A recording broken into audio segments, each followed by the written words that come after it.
Walker, and I know it's cheesy, but I've seen every Jennifer Lopez movie at least 10 times, and I always cry at the same part of Crazy Rich Asians, which I've watched like a zillion times. So needless to say, I was very excited about this month's social chapter selection, Wild Love by Elsie Silver. Okay, so set in an idyllic lake town in the Canadian Rockies, this spicy romance tells the story of the world's hottest billionaire struggling to resist his best friend's younger sister. Take a listen.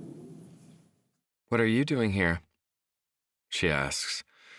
I stay standing, not sure how to act around her. Still, even though I'm now a perfectly successful and independent 32-year-old. I came to sit on my dock and escape the new realities of my life in the dark by the water where it's quiet. Except you're here and it's never quiet where you are unless you're plotting someone's death. She snorts, but it's half-hearted. Then she turns back to the still body of water again. "First, this isn't your dock, it's my family's. I would know because I've been coming here for years. Second, I don't plot people's deaths." Okay, so we all have 20 seconds to sound off about Wild Love. Arthur, you are a special guest, so you're gonna kick things off for us. What were your thoughts and what was your rating? First of all, I give this a 4 out of 10. And here's why, I'll explain. I found this story predictable and one-dimensional. It's also pure fantasy. We know the guys who start billion-dollar apps are not the kind of guys who are gonna be good at sex or swimming, okay? Every interaction involves bulging muscles and piercing green eyes. It's just Saturday morning, relax. I'm not the target audience of this audiobook, but here's what I learned. It's a good thing I can't blush, and thank goodness for headphones on transit.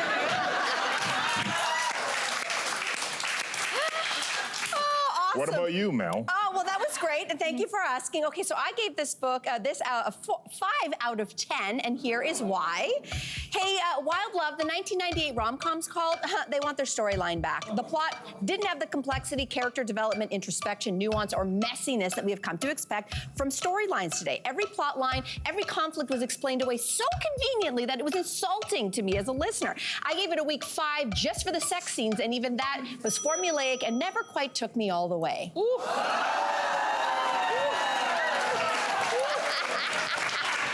Damn! Andrea? Well, after a 4 and a 5, I must have been in a really good mood. Because I gave this a 7.5 out of 10. And here's why. Okay, it has the 3 ingredients every romance novel needs: small town setting, sexual tension between old friends, and a plot twist. And for readers who like smoking hot love scenes, this book has got you covered. That said, I think Arthur and I think we have more chemistry than Ford and Rosie, and we're just friends. So there's a lot of build-up, but I didn't really feel the heat between the 2 characters. There's a lot of heat. All sizzle, no steak. Well, listen, Ford has been trying to not fall in love with Rosie for more than a decade because she is his best friend's little sister. So he feels like, well, she's just off limits.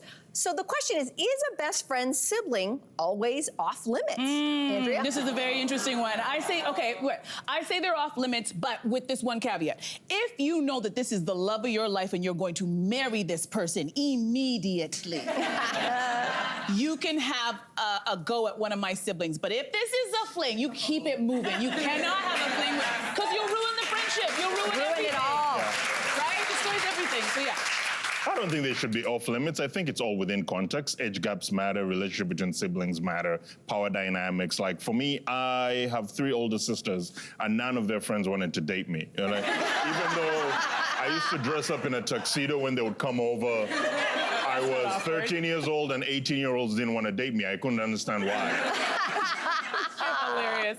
All right, so Rosie and Ford have lots of sexual tension between them, and it manifests as sparring. So, Arthur, do you like sparring with a woman? And what's your favorite way to flirt? As I put down my picture. Oh. Do I? Just ask the question. Do you? Do I like? Do you like? I find it fascinating. Do you? Yeah. Why do you find it fascinating? Because if you can go back and forth without having to take our clothes off, I feel everything just heats up like a good match between Serena Williams and like a good strong back and forth. Exactly. Okay. I feel like I need to leave the room. Come Oh, sorry. We're just talking. We're just talking. I'm just You're saying. explaining. Yeah. So what's your favorite way to flirt? I'm just saying, a little ragging here and there, a little eye contact, A little touch. Yeah, a little maybe, Okay, a little like. Put your hair back and everything. Yeah. Like, all I'm saying is. Yeah, play with the hair. Don't pull on it. Don't come off. But yeah, okay. Yeah. Sorry. Oh, sorry, Mel. Oh, sorry. Yeah. Oh, sorry. Are we back? Okay, so let's Are we move back? on. We're professionals. Let's move on. Rosie is Ford's teenage crush, and he definitely still holds a torch. So Mel, do those early crushes ever really go away? I don't think they ever really go away. The question is, would you ever act upon it if the situation arose? My 12-year-old crush was none other than New Kids on the Block, Joey McIntyre. And so, yeah, you're like 12 years old, I'm gonna marry him, I'm gonna have kids, and then I actually met him. And I said to him to his face, I was like, oh my gosh, I was supposed to marry you and have your children. And when I was actually confronted with my childhood crush, I realized, I was like, this was never gonna happen. It needed to stay at 12-year-old Mel. So I think that sometimes it's better to just leave those fantasies in your head. All right, well, from teenage crushes to very adult relationships, there are numerous explicit sex scenes in this book, to put it politely. Did they make you blush? They made me blush. But as I said, doing an audiobook experience is very different than sitting and, for example, reading erotica into your, in your bedroom with your own personal self. I would listen to this book on the GO train, and when there's a full-blown sex scene happening and you're surrounded by people. Yeah. It's a lot. What about you, Arthur? You're just quickly, like, what did you think? Oh, I went for a walk listening to this book and it was a mistake because everyone thought I was having this quiet, peaceful walk, and there was just absolute filth going through my ears. Oh my God, I love that. All right. Well, this has been insightful and fun.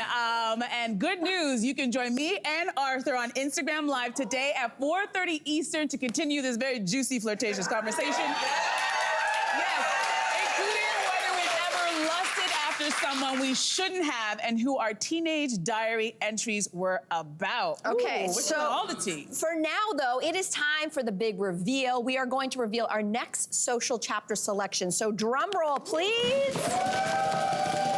It is The Coldest Case. The Past Has a Long Memory by James Patterson. This immersive new Audible original thriller.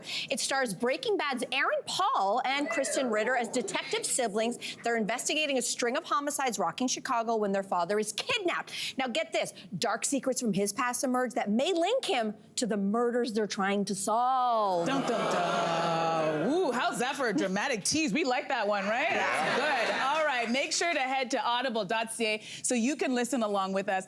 Your first audiobook is free with your membership. So, what are you guys waiting for? Yes. Get on top of it.